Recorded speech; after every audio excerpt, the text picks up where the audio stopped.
Hello student.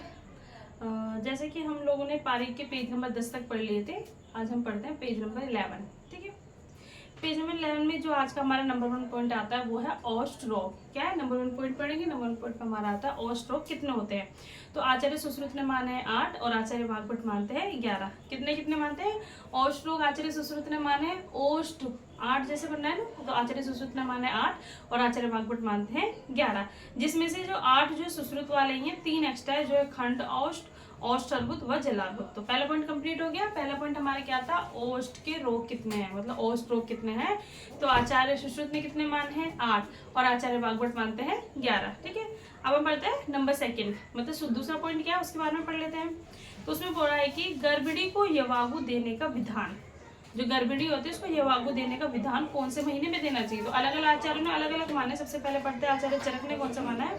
आचार्य चरक ने माना है 8वें मास में और आचार्य सुश्रुत मानते हैं 6ठे मास में। ठीक है, चरक मानते हैं 8वें मास में, सुश्रुत मानते हैं 6ठे मास में। 2 पॉइंट हमारे कंप्लीट हो गए। पहला पॉइंट हमने पढ़ा था औस्ट्रोक, आचार्य सुश्रुत ने 8 माने और आचार्य वाग्भट ने 11। दूसरा हमने पढ़ा गर्भिणी को यवागु कब देना चाहिए, तो आचार्य चरक ने माना 8वें मास में और वहीं पर आचार्य सुश्रुत मानते हैं 6ठे मास में। कंप्लीट। अब हम पढ़ते हैं तीसरा पॉइंट। तीसरा पॉइंट हमारा आता है कि आचार्य सुश्रुत बोलते हैं 8म मास में आस्थापन व अनुवासन बस्ती देनी चाहिए। ठीक है, तो आचार्य सुश्रुत क्या मानते हैं, आचार्य सुश्रुत मानते हैं कि 8वें मास में, आचार्य सुश्रुत ने माना है 8वें मास में अनुवासन व आस्थापन दोनों बस्ती दे सकते हैं। वहीं आचार्य चरक बोलते हैं कि 9वें मास में, 9वें मास में ना आ गया ना से अनु हो गया, तो 9वें मास में अनुवासन बस्ती दे सकते हैं। अनुवासन बस्ती का विधान बताया। 3 पॉइंट हमारे हो गए कंप्लीट। अब हम बढ़ते हैं 4th पॉइंट। 4th पॉइंट में बोला है कि प्रसूतागार। ठीक है, प्रसूतागार में स्त्रियों की संख्या कितनी होती है, स्त्रियों की देखरेख करने के लिए स्त्रियों की संख्या कितनी होनी चाहिए। गर्भिणी की देखरेख करने के लिए जो प्रसूतागार होता है वहां पर स्त्रियों की संख्या कितनी है। तो आचार्य सुश्रुत बोलते हैं 4 होना चाहिए और आचार्य चरक बोलते हैं अनेक स्त्रियां। ठीक है, कितने बोलते हैं, अनेक स्त्रियां। 4 पॉइंट कंप्लीट। अब हम पढ़ते हैं पॉइंट नंबर 5। पॉइंट नंबर 5 पढ़े। 4 पॉइंट हमने कंप्लीट कर लिया। कौन कौन से। पहला पॉइंट हमने पढ़ा था औस्ट्रोक, जो कि आचार्य सुश्रुत ने माने 8 और आचार्य वाग्भट मानते हैं 11। दूसरा पॉइंट पढ़ा था गर्भिणी को यवागु देने का विधान। तो आचार्य चरक ने कौन सा मास माना था, चरक ने माना था 8वां मास और आचार्य सुश्रुत ने माना था 6ठा मास। फिर तीसरा पॉइंट में आचार्य सुश्रुत ने माना था 8वें मास में अस्थापन व अनुवासन बस्ती दोनों दे सकते हैं। वहीं आचार्य चरक बोलते हैं 9वें मास में अनुवासन बस्ती दे सकते हैं। पॉइंट नंबर 4 हमने पढ़ा था प्रसूतागार में स्त्रियों की संख्या कितनी होती है। तो आचार्य सुश्रुत ने माना था, आचार्य सुश्रुत ने माना 4 स्त्रियां, वहीं आचार्य चरक मानते हैं अनेक स्त्रियां। अब हम पढ़ते हैं पॉइंट नंबर 5। तो 5वां पॉइंट हमारा है क्या। तो 5वां जो पॉइंट है उसमें विष के बारे में बताया गया है कि विष का जो हमारा रेफरेंस है कहाँ कहाँ दिया गया है, कितने कितने होते हैं, इसके बारे में आचार्य चरक ने विष के बारे में, आचार्य चरक ने चिकित्सा स्थान के 23वें चैप्टर में बताया है। वहीं आचार्य सुश्रुत बताते हैं कल्प स्थान में। ठीक है, आचार्य भाव प्रकाश ने भी चिकित्सा स्थान में बताया है और आचार्य कश्यप क्या बताते हैं, आचार्य कश्यप बताते हैं सर्व विष प्रतिपादक अध्याय। क्या, सर्व विष प्रतिपादक अध्याय में बताते हैं। तो विष का वर्णन कहाँ का किसने बताया है, सबसे पहले आचार्य चरक, आचार्य चरक ने चिकित्सा स्थान में 23वें चैप्टर में बताया है। ठीक है, आचार्य सुश्रुत ने कहा बताया कल्प स्थान में। फिर हमने क्या पढ़ा था, आचार्य काश्यप और आचार्य भाव प्रकाश। तो आचार्य भाव प्रकाश उन्होंने चिकित्सा स्थान में, वहीं आचार्य काश्यप ने चैप्टर का नाम बता दिया कौन सा, सर्व विष प्रतिपादक अध्याय में। 5 पॉइंट कंप्लीट। अब हम पढ़ते हैं 6th पॉइंट। 6th पॉइंट में हमारा क्या, विष के बारे में पढ़ लिया। तो अब हम पढ़ेंगे उपविष। उपविष की कितनी कितनी संख्या होती है, हमारा पॉइंट नंबर 6 है। तो उपविष की कितनी कितनी संख्या होती है। तो सबसे पहले होता है आचार्य रस तरंगिनी, रस तरंगिनी इन्होंने माना है 11। बुक में हमारा 7 दे रखा है, वो गलत है। उपविष की संख्या आचार्य रस तरंगिनी के अनुसार होते हैं 11। वहीं रस रत्न समुच्चय, योग रत्नाकर व भाव प्रकाश की भी अलग अलग बताए गए। तो रस रत्न समुच्चय, लास्ट में समुच्चय 7 से शुरू हुआ ना, तो इसके होते 7। ठीक है, रस तरंगिनी ने कितने माने थे, रस तरंगिनी तरंग से बन गई थी तो 11 माने थे। ठीक है, रस रत्न समुच्चय ने कितना माने, समुच्चय 7 है तो 7 माने हम। फिर योग रत्नाकर आकंड आ गया तो योग रत्नाकर ने माने हैं 11। भाव प्रकाश इन्होंने माने 7, आचार्य शानंदर मानते हैं 11। ठीक है, अगर कोई बोले उपविष की संख्या कितनी होती है, उपविष की संख्या आचार्य रस तरंगिनी के अनुसार 11। ठीक है, भाव प्रकाश के अनुसार नहीं, पहले रस रत्न समुच्चय था ना, उसके अनुसार 7। योग रत्नाकर ने माने हैं 7, भाव प्रकाश योग रत्नाकर ने कितना माने 11, 7 ने 11। वहीं भाव प्रकाश कितना मानते हैं 7 और आचार्य शानंदर मानते हैं 11। 6 पॉइंट कंप्लीट। अब बढ़ते हैं पॉइंट नंबर 7। पॉइंट नंबर 7 में बता रखा है स्वर के कितने भेद होते हैं।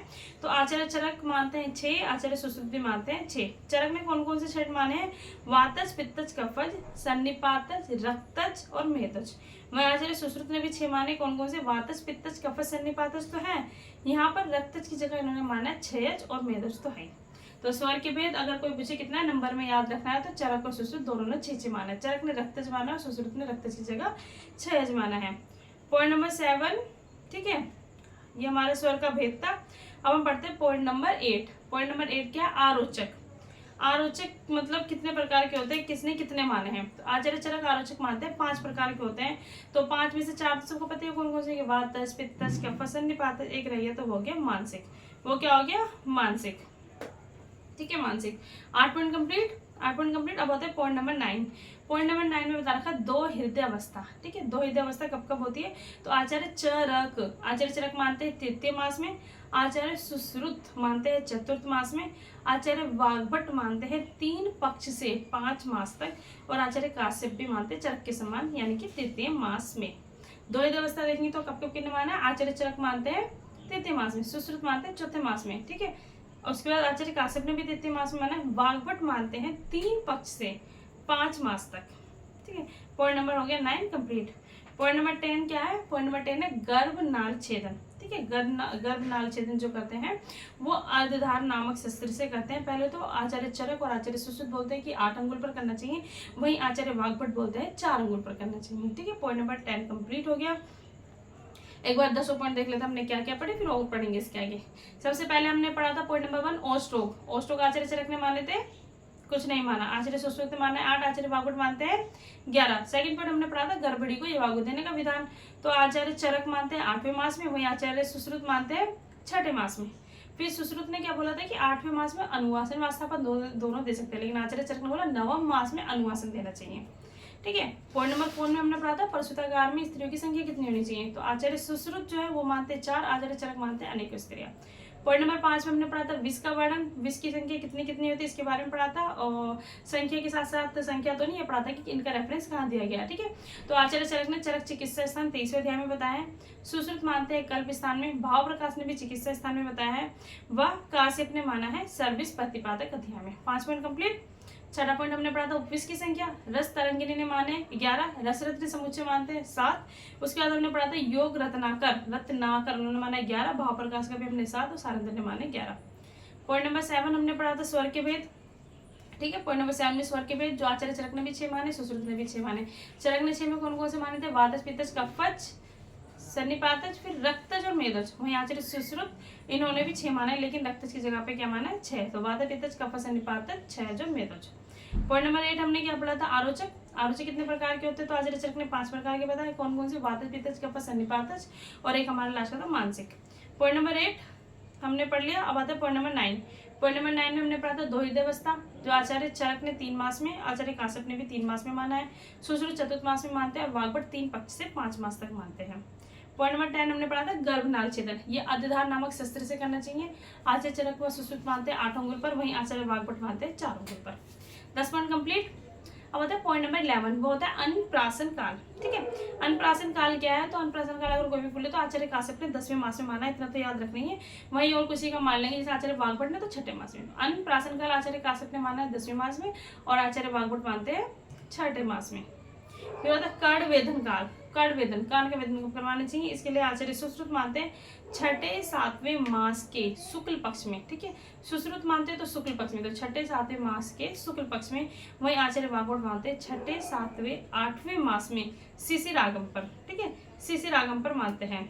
यहाँ पर एक और पॉइंट है कि अगर मान लो ऐसा पूछे कि फल प्राशन काल कब है, तो फल प्राशन काल मतलब फल कब खिलाना चाहिए, तो इसके बारे में जल्दी हमारा बता रखा है कि 6ठे मास में फल खिलाने के लिए बोला गया है, और 10वें मास में अन्न खाने को देना चाहिए। तो अन्न प्राशन काल आचार्य काश्यप के अनुसार पूछेंगे तो 10वें मास में है, और फल प्राशन के बारे में पूछेंगे तो वो नॉर्मली जो है ना वो 6ठे मास में बताया गया है, वो याद रखने की बात है। वैसे नॉर्मली अन्न प्राशन काल अगर कोई पूछेगा तो आचार्य काश्यप ने 10वें मास में और आचार्य वाग्भट ने 6ठे मास में माना है। वहीं कर्ण वेदन काल आचार्य सुश्रुत मानते हैं 6ठे 7वें मास के शुक्ल पक्ष में, और आचार्य वाग्भट मानते हैं 6ठे 7वें 8वें मास में शिशिर आगम पर, ठीक है। ये पॉइंट नंबर 12 हमारे कंप्लीट। तो आज के 12 पॉइंट हमारे कंप्लीट हो गए। कोई डाउट? एक बार हम इसको रिवीजन कर लेते हैं, हमने क्या क्या पढ़ा। सबसे पहले हमने पढ़ा था ओष्ठोक, आचार्य सुश्रुत ने माने 8, आचार्य वागुट मानते 11। सेकंड हमने पढ़ा था गर्भिणी को येवागु देने का विधान, आचार्य चरक कब मानते हैं, येवागु दे 8वें मास में, सुश्रुत मानते 6ठे मास में।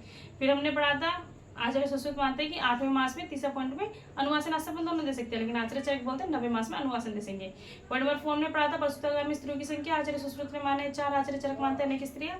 5वां पॉइंट हमने पढ़ा था विष का वर्णन। ठीक है, 5वें पॉइंट में हमने क्या पढ़ा था, विष वर्णन।